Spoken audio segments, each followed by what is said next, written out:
Est-ce que les connexions karmiques, les rencontres d'âmes existent vraiment ou est-ce que c'est un fantasme de l'être humain?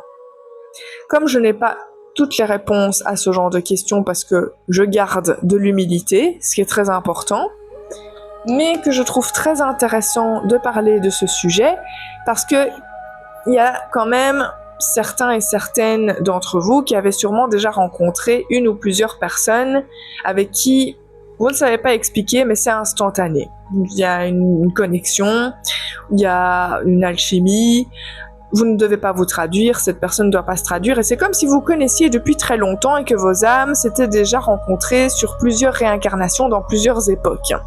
Alors, est-ce que c'est vrai? On ne sait pas encore vraiment le prouver à 100%.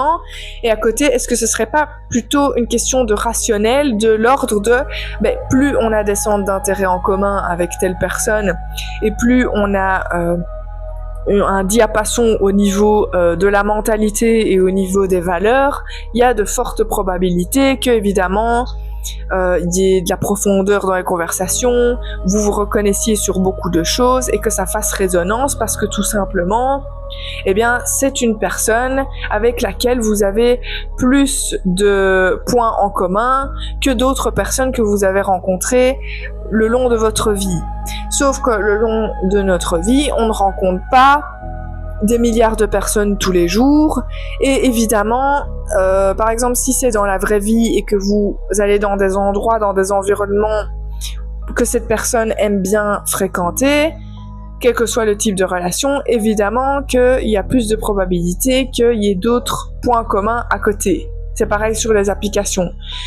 Mais malgré tout, plus vous allez évoluer dans la personne que vous êtes, plus vous allez vous rapprocher de rencontres que vous n'auriez peut-être pas faites auparavant.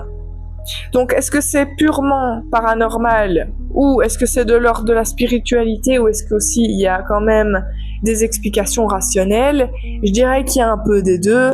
Maintenant, toujours rester ouverte et aussi toujours garder les pieds sur terre.